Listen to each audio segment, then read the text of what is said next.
लातूरच्या औसा तालुक्यामध्ये मूग आणि उडीद पिकांवर शेंगा खाणाऱ्या अळींचा प्रादुर्भाव झालेला आहे। उत्पादनामध्ये घट होण्याची शक्यता असल्याने शेतकरी चिंतेत। कापूस खरेदीसाठी 1 सप्टेंबर पासून नोंदणी, आंतरराष्ट्रीय बाजारातील मंदी आणि अमेरिकेने लादलेले 50% शुल्क, केंद्र सरकारच्या या शुल्क काढण्याच्या निर्णयामुळे देशातील कापूस बाजार हा दबावात।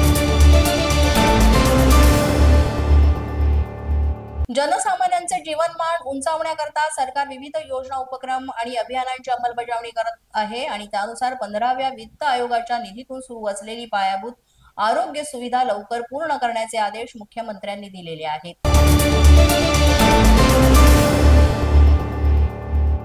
राज्यामध्ये टोमॅटोच्या दरात तेजी कायम, आवक घटल्यामुळे दर 3 ते 3.5 हजारांवर, पुढील काही आठवडे दर स्थिर राहणार असा अंदाज।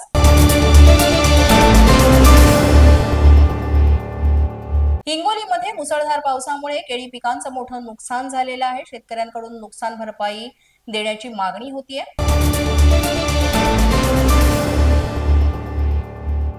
नागपूर महानगरपालिकेमध्ये एकूण 245 पदांची नियुक्ती प्रक्रिया यशस्वीरित्या पार पडल्यानंतर आता विविध 174 पदांकरता पुन्हा मेगा भरती घेण्यात येणार आहे।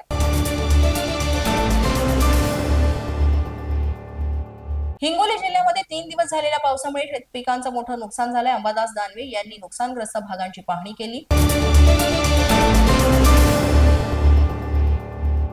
गणेशोत्सवाकरता कोकणात जाणाऱ्या चाकरमान्यांची गैरसोय होऊ नये म्हणून प्रशासनाने विशेष तयारी केली। यामध्ये राष्ट्रीय महामार्गावर प्रत्येकी 15 किलोमीटरवर सुविधा केंद्र उभारलं जाणार। जालन्याच्या बदनापूर तालुक्यामध्ये मुसळधार पावसामुळे शेतीचं मोठं नुकसान। आमदार नारायण कुसे यांनी पीक नुकसानीची पाहणी करत साधला शेतकऱ्यांशी संवाद। गोंदियाच्या आमगाव तालुक्यातील शिरसाड बांध ते खुर्शीपार या रस्त्यावर मोठमोठे खड्डे पडलेत। रस्ता दुरुस्ती करता अनेक वेळा प्रशासनाला निवेदन देऊन सुद्धा इथे अद्यापही रस्त्याचं काम झालेलं नाही। पोलीस माझा न्यूजच्या बातमीपत्रात आज इतकंच। तुम्हाला आमचं बातमीपत्र कसं वाटतंय याबाबत अवश्य अभिप्राय कळवा। यासाठी पोलीस माझा न्यूजचे YouTube चॅनल सबस्क्राईब करा, तसंच आमचं फेसबुक, इंस्टाग्राम आणि ट्विटर अकाउंट फॉलो करा। अधिक माहितीसाठी आमच्या www.policemazhanews.com या वेबसाईटला भेट द्या। आमचे अधिकृत प्रतिनिधी व्हायचे असेल तर स्क्रीनवर दिलेल्या क्रमांकांवर आजच संपर्क साधा।